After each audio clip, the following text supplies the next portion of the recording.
Bueno, genial, que está siendo grabada.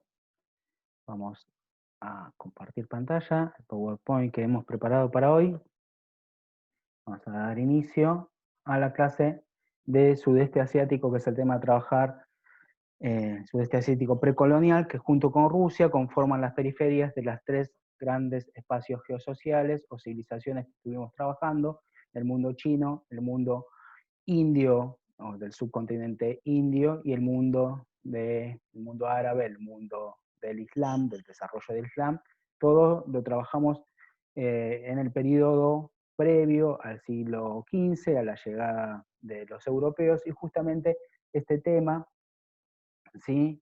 Se relaciona con estos dos grandes eh, desarrollo que estuvimos haciendo, que es justamente las grandes áreas geosociales con sus culturas, porque la región del sudeste asiático, como vamos a ver, está imbricadas estas tres culturas, ¿no? La de la India, la de la China, la del mundo árabe islámico, pero también el sudeste asiático es el puente, es el nexo hacia el siguiente tema, que es el tema de la relación entre Europa, con su desarrollo mercantil protocapitalista hacia la expansión capitalista, eh, con el encuentro de choque, cruce, mixtura que va a tener con Asia, ¿no? Para llegar a la fase posterior.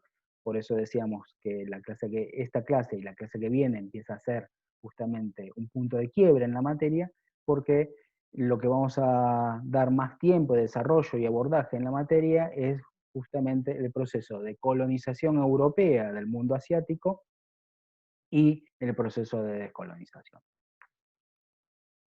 Cuando hablamos del sudeste asiático, inmediatamente le vienen a todos, ¿no? Me incluyo, estas imágenes que son generalmente vendidas por Marley, por el turismo, ¿no? Por los viajes de ensueño, de civilizaciones y culturas exóticas, pero que también en los últimos años, en la década del 90 en adelante, se han conocido como parte de los tigres asiáticos, el desarrollo de grandes concentraciones de capital, el desarrollo de grandes infraestructuras eh, internacionales y altos niveles de despegue en lo económico, ¿no? Pero justamente esas imágenes embelesadas nos hacen olvidar, ¿sí?, un mundo de grandes contrastes, desde la pobreza y la contaminación, ¿no?, por la gran brecha que existe en los niveles de ingreso en la población de esta región, como también los procesos de genocidio. Podemos recordar el genocidio de Suharto contra los comunistas en Indonesia en 1965, o el más reciente, el que es de ayer, el que todavía está sucediendo y tiene sus efectos en la región, que es en Birmania, actuar Myanmar, el proceso que hace los generales y también los budistas contra la etnia rohingya de religión islámica desde el 2017. Para ir a las cuestiones más estructurales y las referencias más generales para cuál podemos desde ahí abordar el proceso histórico de esta región. El sudeste asiático también es conocido como el Asia sudoriental. Esta región está conformada hoy por estados-nación, ¿no?, como todo el mundo, que podemos ir de oeste a este en Myanmar, antes conocido como llamado Birmania, perdón, vuelvo al mapa, Myanmar, antes conocido como Birmania en rojo, Tailandia, ¿sí?, antes conocido como Siam, ¿sí?, Laos, ¿sí?, Vietnam, que en esta región, junto con Camboya, convivieron diferentes estados-nación, como vamos a ver a lo largo de la historia.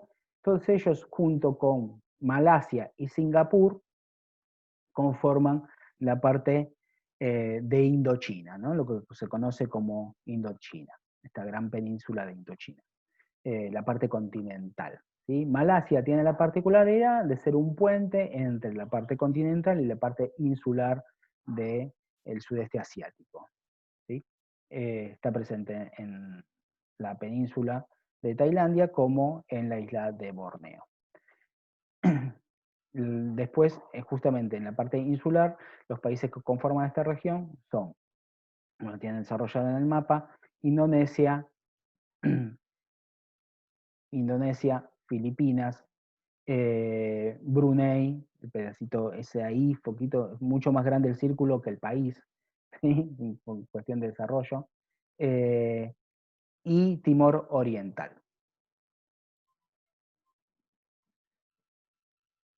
Filipinas.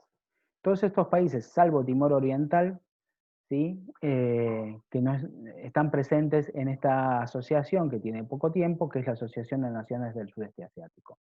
¿Sí? Timor Oriental no está presente ahí porque justamente está librándose en su territorio una lucha civil. Las características geográficas, ¿no? Sociales, las más estructurales. Este es un mundo conformado por islas, por penínsulas, por selva, mares.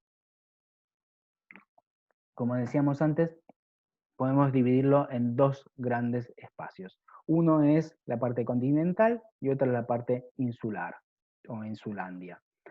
La parte continental ya dijimos, ¿no? Los países que la conforman, y la parte insular está compuesta por tres grandes archipiélagos. Tres grandes archipiélagos, decimos, el archipiélago del Sonda, que lo conforman las grandes islas de Sumatra, isla de Java, de Bali, isla de Borneo, el archipiélago de Molucas, que lo conforman las islas Célibes y Molucas, y el archipiélago y Nueva Guinea, y un conjunto de pequeñas islas, y las islas de Filipinas que conforman dicho archipiélago, que lleva el mismo nombre.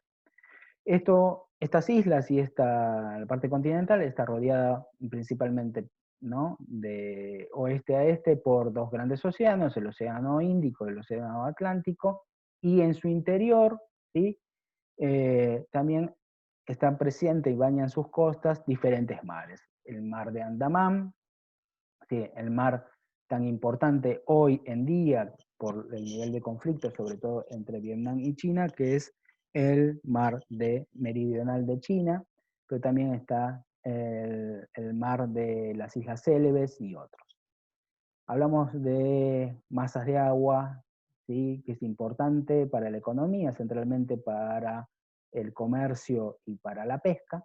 También hablamos de un gran río, ¿sí? Hay dos grandes ríos, pero el más importante es el río del Mekong, que nace ya en la meseta tibetana y cae bañando y recorriendo Laos y Camboya. En Camboya se conforma un gran lago que en sus orillas va a crecer la civilización de Kemer con Angkor como conjunto de grandes templos, como ya vamos a ver, y va hacia el sur, en lo que hoy es Vietnam, construyendo un sistema de delta, un gigantesco sistema de delta, tan famoso por las películas sobre la guerra de Vietnam, ¿sí? Y es uno de los deltas más grandes del mundo, junto con el delta del Ganges, el delta del Nilo y, por qué no, nuestro delta del Paraná.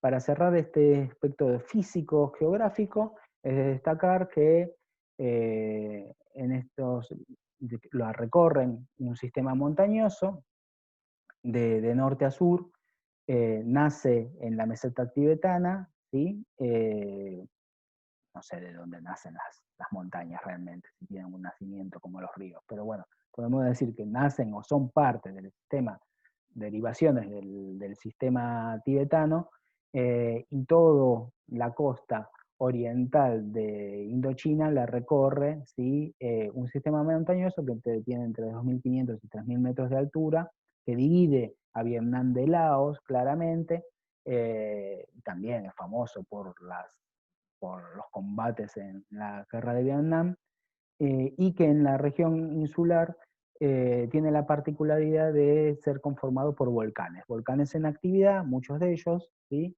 que provocan algunos acontecimientos destacados por la prensa internacional y grandes tragedias como son justamente los maremotos o las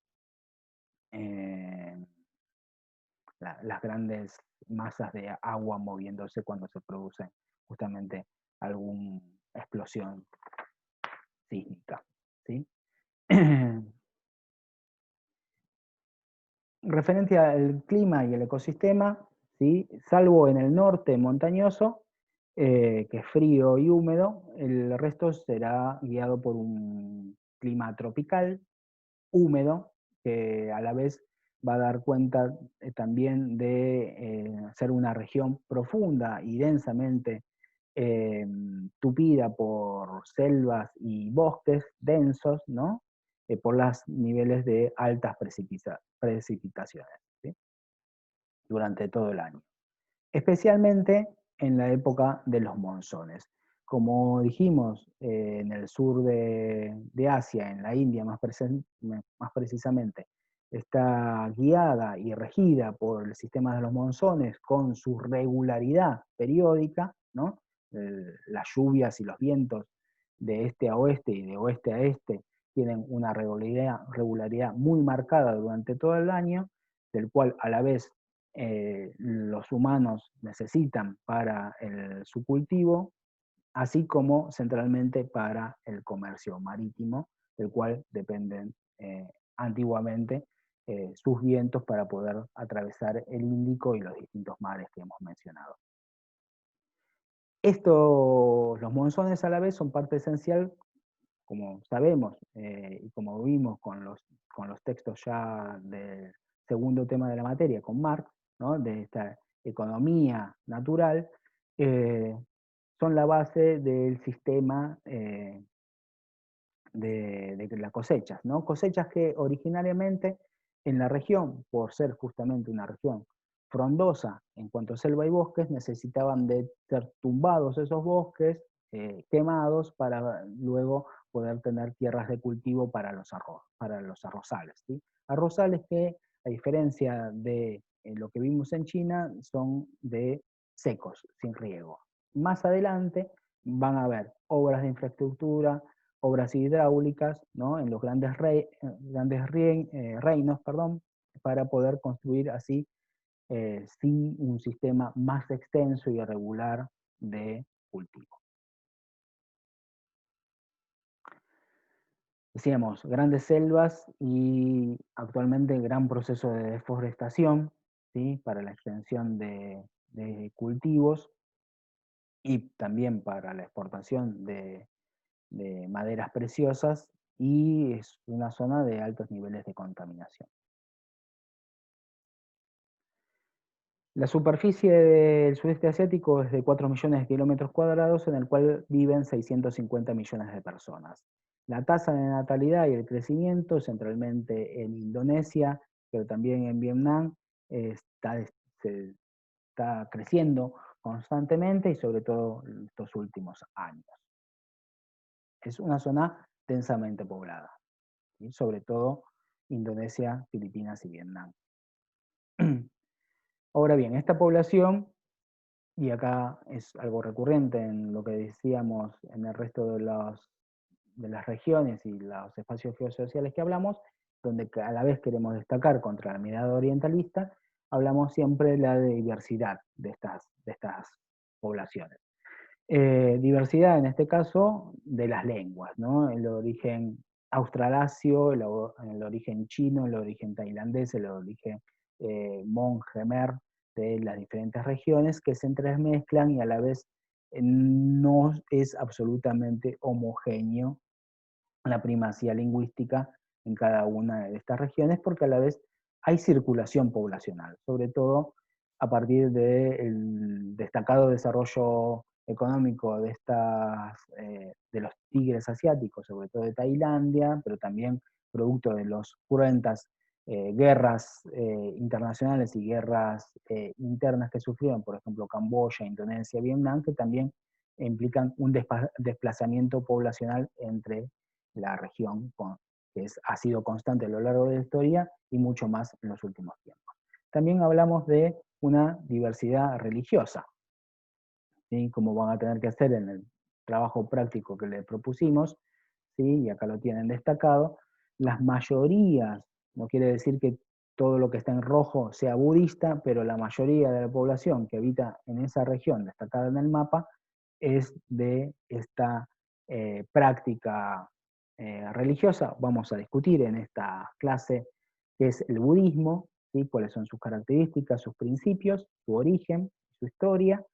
Eh, y acá lo que vemos, queremos destacar, es, y ya estarán presentes ahí, el Islam, la influencia de China, la influencia del hinduismo, y esto ya nos habla de un elemento central de esta clase, que es justamente las influencias culturales en el aspecto religioso, pero con su gran importancia e implicancias en el sistema político que van a tener las conformaciones culturales que tienen origen en otras regiones, ¿no? Islam claramente en el mundo árabe, como ya lo vimos, el hinduismo en India y la influencia china, ¿sí? Parte de esto, como rasgos típicos que van a tener, como signos que van a tener toda la región, son los templos, ¿sí? Templos que fueron construidos con grandes y gigantescas conformaciones arquitectónicas, ¿no? Destacadas, bellísimas, con un nivel de desarrollo artesanal, que nos habla también del desarrollo económico que requirió para poder llevarlas a cabo, o templos más recientes, ¿no? Como el anterior era de Indonesia, eh, y el que estamos acá mostrando es más reciente, en Malasia.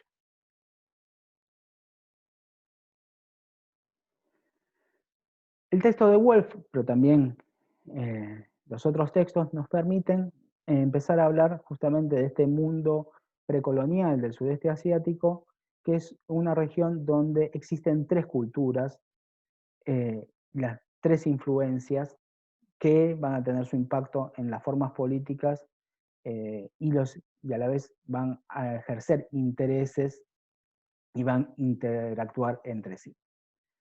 Vamos a empezar por la influencia india, ¿sí? La influencia india es más importante que la influencia china. Los mercaderes indios acompañan a los brahmanes, que se enlistan, ¿no? Se ponen a disposición de los jefes locales, y a la vez estos brahmanes van a ubicar a estos jefes locales dentro de las castas gobernantes de los kshatriyas, ¿sí? Tal cual como estaban ubicados en India originaria, ¿sí? Dentro de la cultura hindú. Justamente estos brahmanes van a ser la fuente de la construcción de una superestructura política, de la justificación de una superestructura política similar a la del subcontinente indio. Y estos brahmanes, junto con los mercaderes indios, van a realizar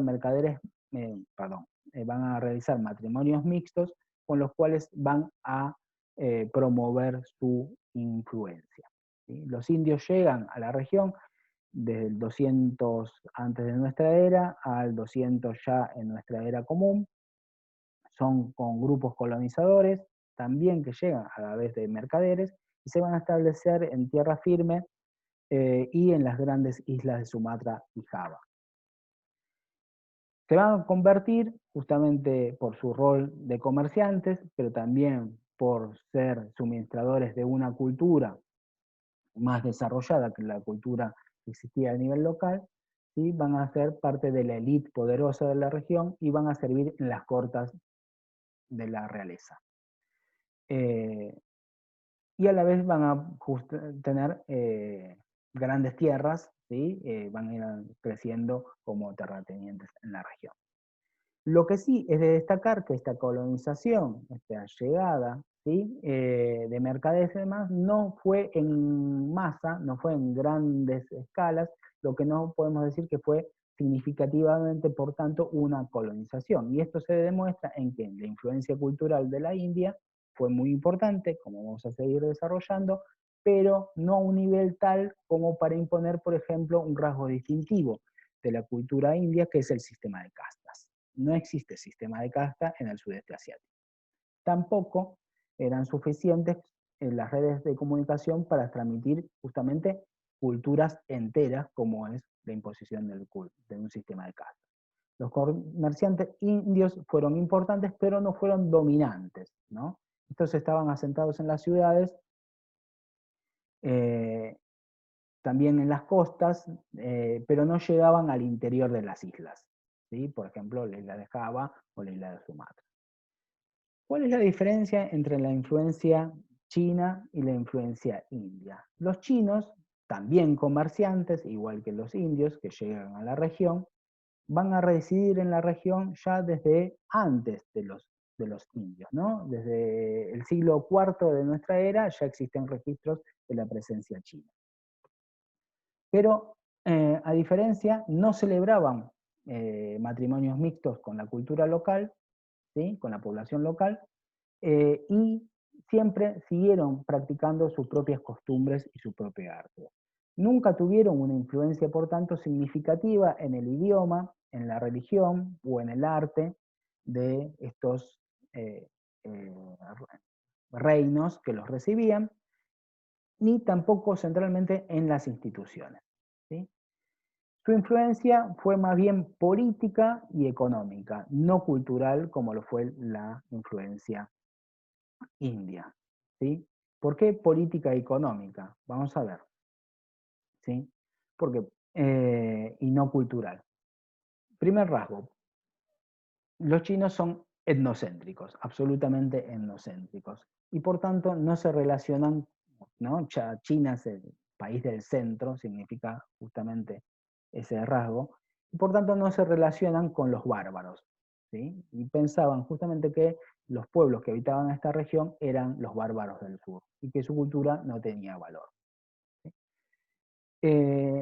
China va a actuar en periodos de inestabilidad o debilidad, podía abstenerse de establecer relaciones, pero siempre va a actuar China tratando de establecer una influencia, ¿sí? Política para tener réditos económicos en la región, ¿sí? Lo que va a hacer esta influencia política que dijimos, influencia económica, es a través del sistema de embajadas, ¿sí? Va a establecer enviados y embajadas en la región que se van a establecer y van a ser parte también de las cortes de la región, o cuando no, va a tratar de promover la conquista directa vía militar, ¿no?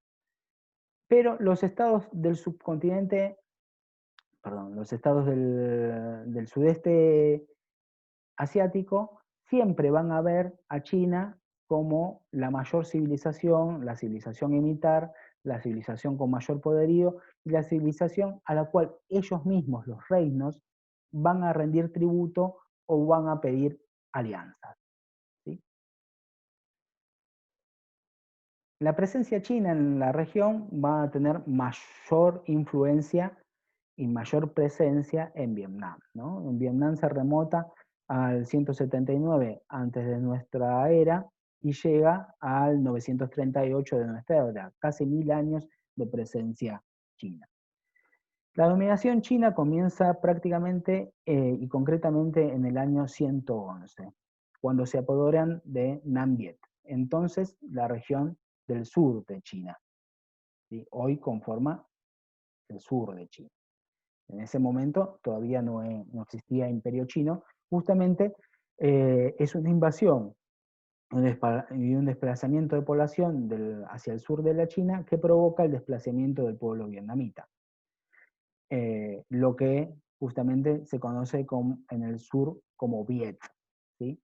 Y es decir, en Neguyen, lo que comprende las actuales provincias chinas de Guangdong y Guangxi y Yunnan, que también comprendían la parte actual del norte de Vietnam. Todo eso es Neguyen, que pasa a ser una provincia china, una provincia conquistada por China. La conquista de Neguyen, que va a implicar justamente lo que hoy es el norte de Vietnam, lo que es más precisamente la bahía de Tonkin, ¿sí? Se transforma en esta provincia china regida por un ejército de ocupación y que desde ahí intensifica el comercio y los intereses de China hacia todo el sudeste asiático.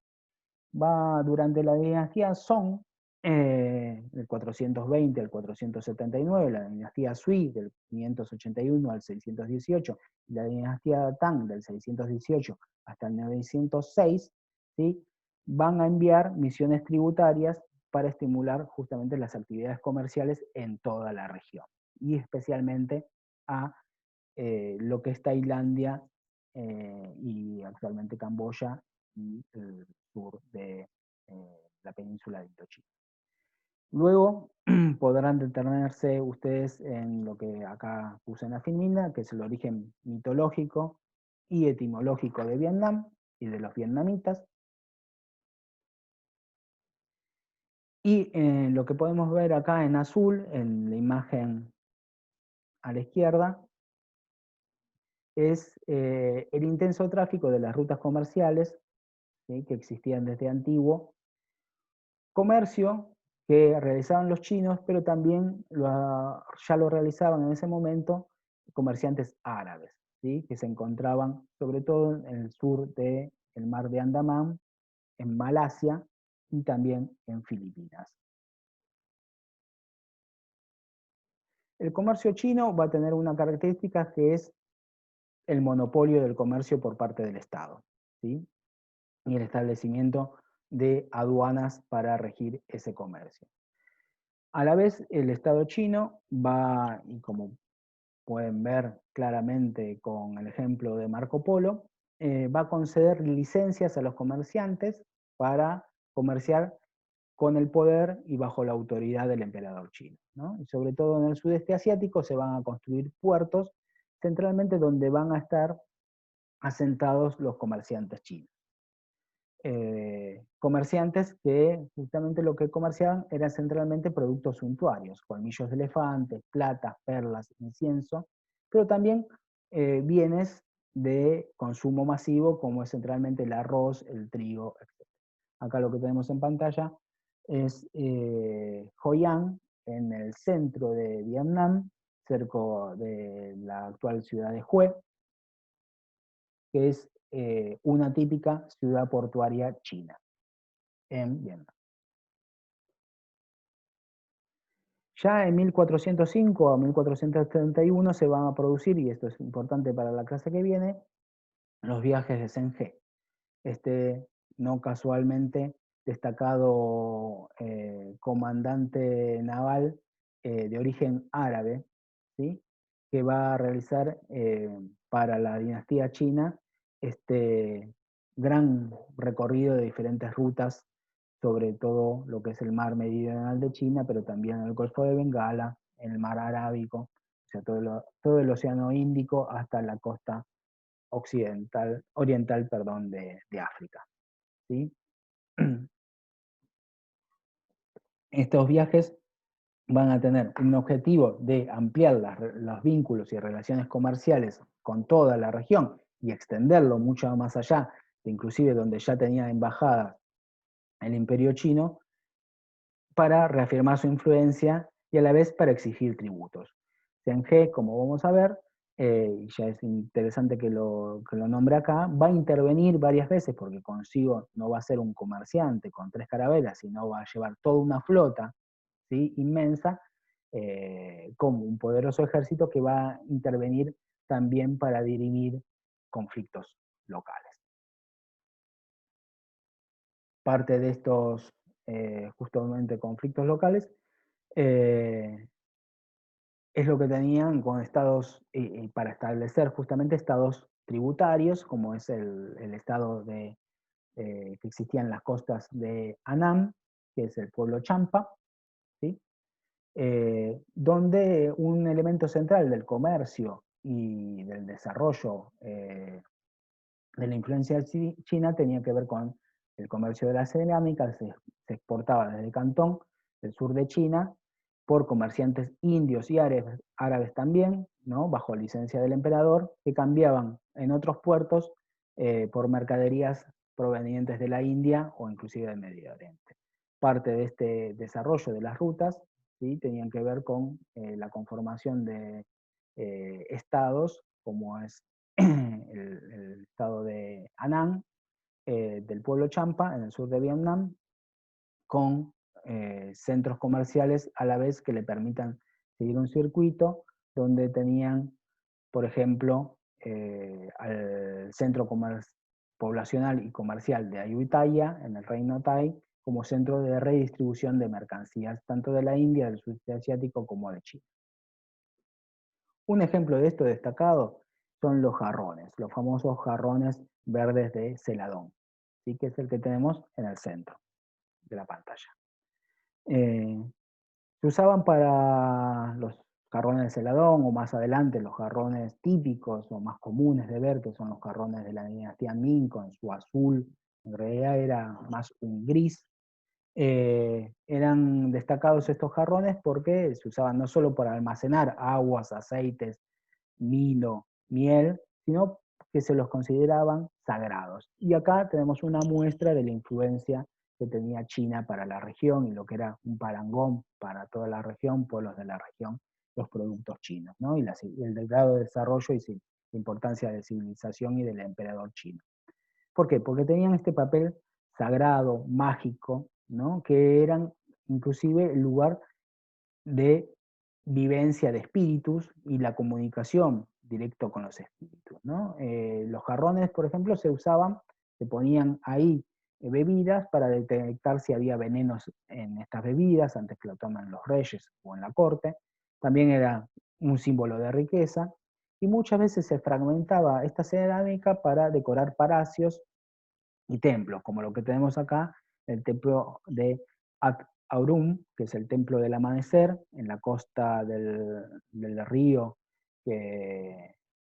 Namprom Piet, creo que se llama, Namprom Nam, bueno, búsquenlo más precisamente, que es el río que recorre y divide todo Bangkok en Tailandia, que está decorado con porcelana china, ¿sí? Justamente porcelana que no fue, que no tenía como destino terminar en un templo, sino que era trozos de esta cerámica que se tiraba como lastre en la ruta cuando llegaban los barcos desde China. ¿Sí? Es tan importante simbólicamente que se construye justamente para un templo. Es más, muchos, y esto no está en parte en la clase, digamos, pero se esnifaban la cerámica para llegar a tener más potencia y vigor. Y esta cerámica era intercambiada por bienes muy preciados por los chinos que tenían origen en esta región. Por ejemplo, los nidos de pájaros, los picos de pájaro, ¿no? Y los productos de la selva que no se encontraban en China.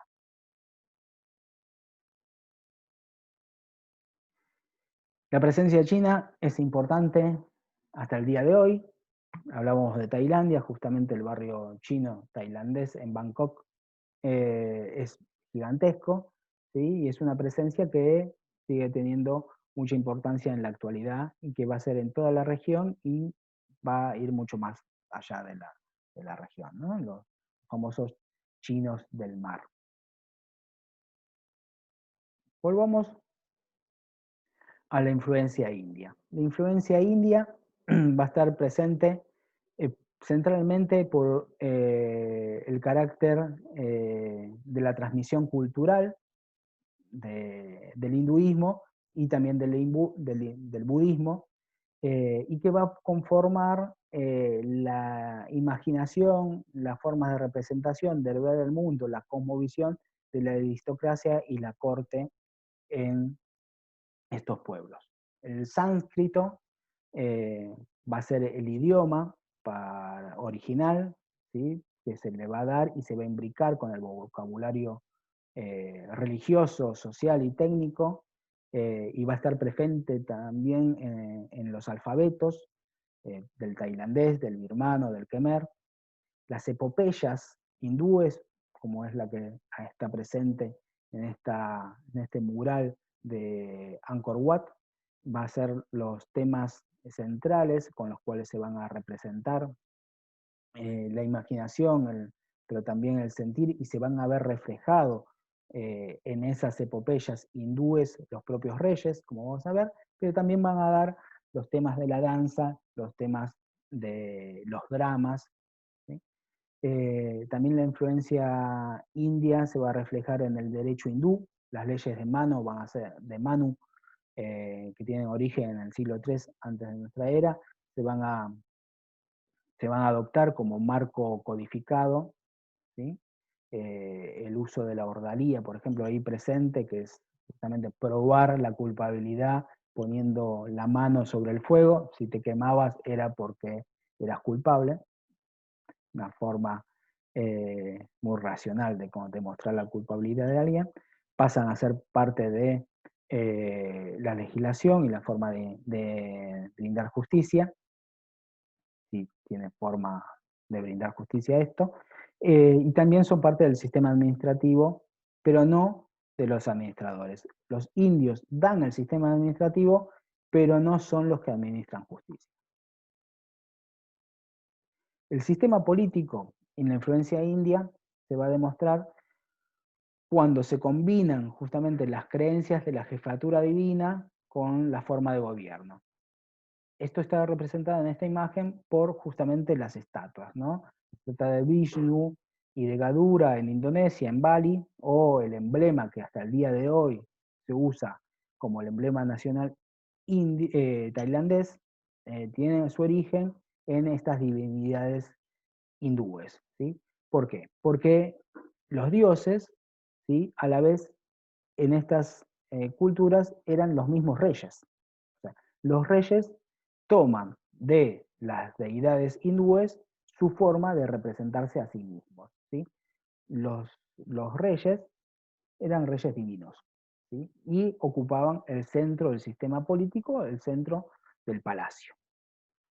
Y por tanto, el hinduismo daba, dijimos, la ley, daba la norma, daba también por el sánscrito parte del alfabeto y el vocabulario religioso, y por tanto daba la legitimidad divina a estos monarcas que eran el centro del sistema político y también, por tanto, religioso. Había una unidad en estos dos aspectos.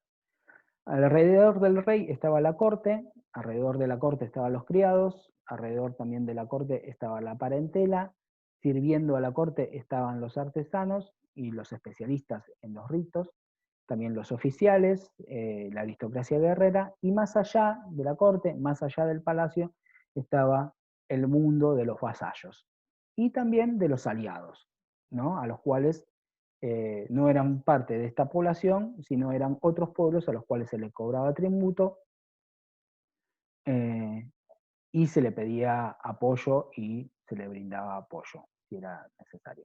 La tarea de estos dioses, que a la vez eran justamente reyes, era mantener el orden social, ¿sí?, mantener el orden cósmico, mantener la naturaleza en su lugar, ¿sí?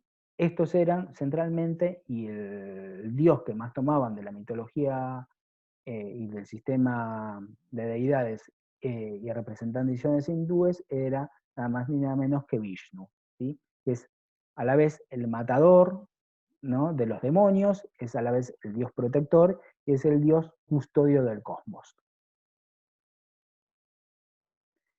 Pero la influencia india no se detiene ahí.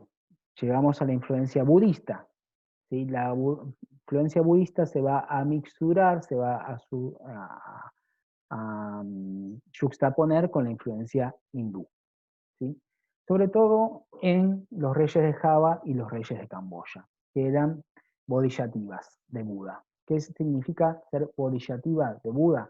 Es un término propio del budismo que alude a alguien que está embarcado en el camino de Buda de manera significativa. Aquel que es, por una parte, ¿no?, Bodhi, que significa supremo conocimiento o iluminación, y Sattva, que significa ser. O sea, está en el camino del supremo conocimiento, del supremo ser, ¿no? Es el camino de desarrollo, el camino de la iluminación, el camino de la salvación, que no es nunca una salvación individual, sino también una salvación colectiva. Entonces, ellos eran reyes que no eran Buda en sí mismos, pero sí estaban en una etapa de la vida de Buda, ¿sí?, antes de la iluminación, aspirando a nirvana, como vamos a ver. ¿Sí?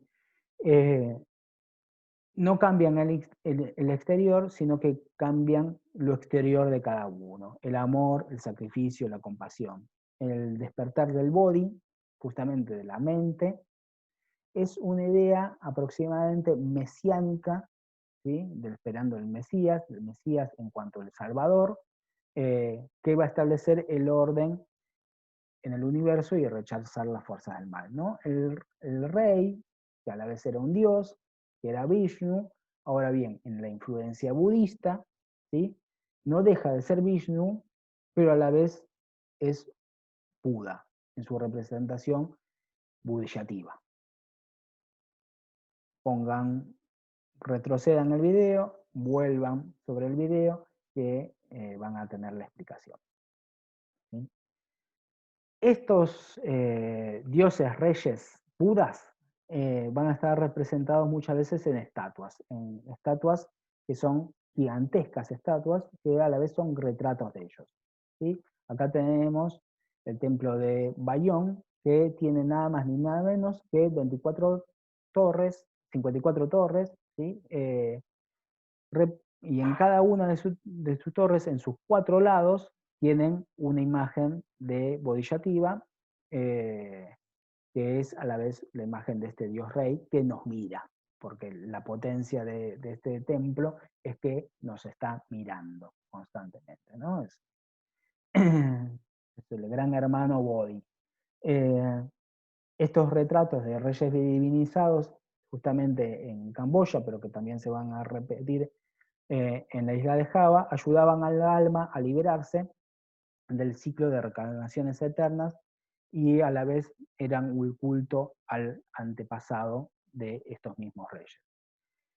Por tanto, los reyes, ¿sí? Avanzado el tiempo, avanzada la influencia india, ahora llegada la influencia india, pero una influencia de signo budista, van a hacer una sincretización de la expresión local de poder, el rey, con la influencia anterior india, que es la influencia de hindú de Vishnu, y la influencia a la vez de Buda. Su cuerpo, el cuerpo del rey, va a hacer una mixtura y una síntesis de esta influencia conjunta de India. Los brahmanes van a seguir estando presentes y van a ser muy importantes porque justamente van a ser los que dan legitimidad a este rey y a la vez son los que cumplen las funciones más destacadas dentro del palacio. Y cuando muere un rey, son los encargados de designar y establecer en la disputa de sucesión cuál va a ser el próximo rey y por tanto son los que dentro de la corte tenían el mayor poder.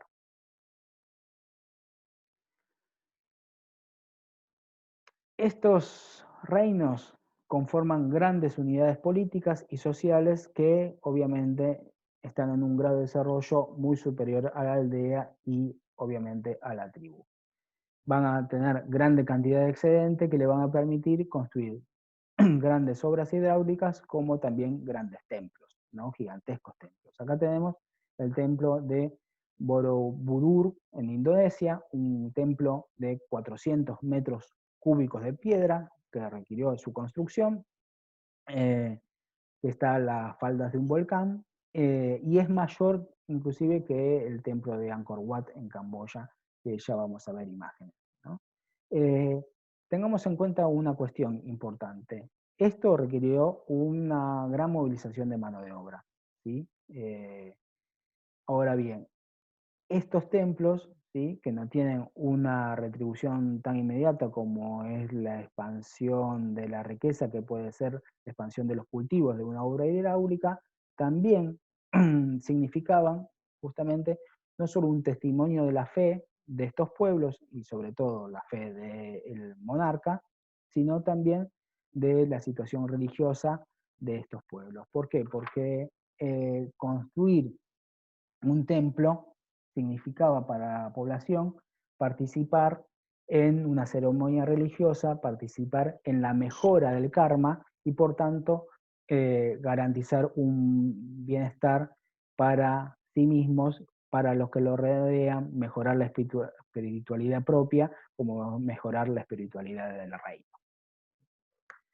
Estos reinos a la vez tenían un importante punto que es la de la guerra, ¿sí?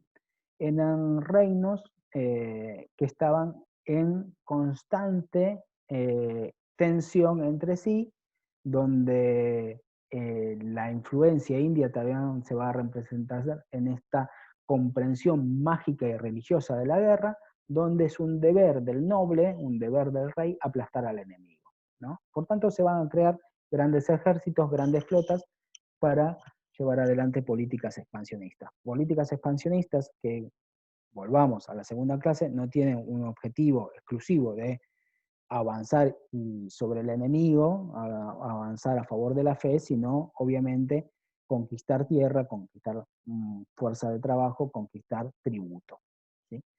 A la vez estaba llevado dentro de lo que dijimos al principio de este apartado de clase, que es justamente la inscripción de los reyes como parte de las castas guerreras, justamente como una manifestación de la eficacia y del destino de esta casta guerrera.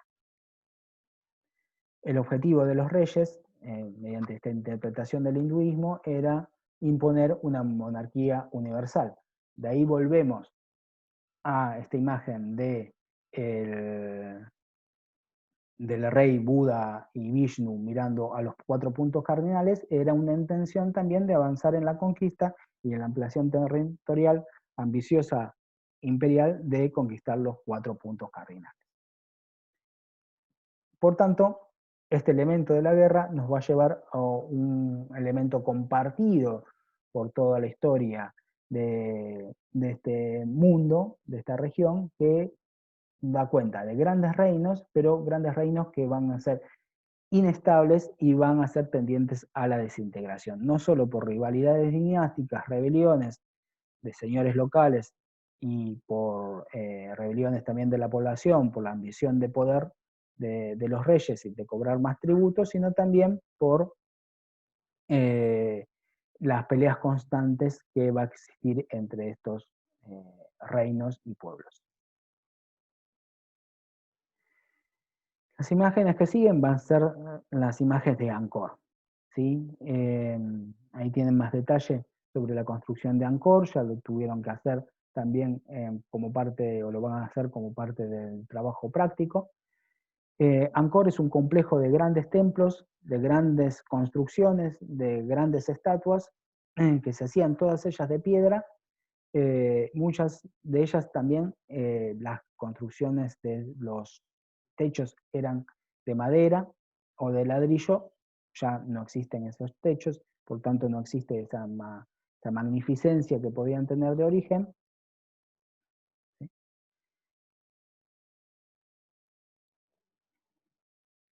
Y tenían la particularidad, sobre todo Angkor, de haber sido una ciudad que estuvo deshabitada por mucho tiempo, ¿sí? Salvo Angkor Wat, que es este que vemos acá, vemos su extensa explanada, estaba tan solo habitado por monjes budistas, pero quedó deshabitada por mucho tiempo todo el complejo de grandes templos, ¿sí?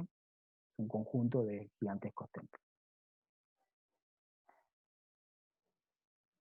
Gigantescos templos que demuestran el gran esplendor que tuvo esta ciudad, que es la ciudad del pueblo Khmer, del imperio Khmer, que tuvo su momento de esplendor en el reinado de, téngame paciencia con el pronunciamiento de los nombres, Jayavarman VII, ¿sí? Que va a ampliar las fronteras y va a construir estos grandes templos hoy inmersos en la selva.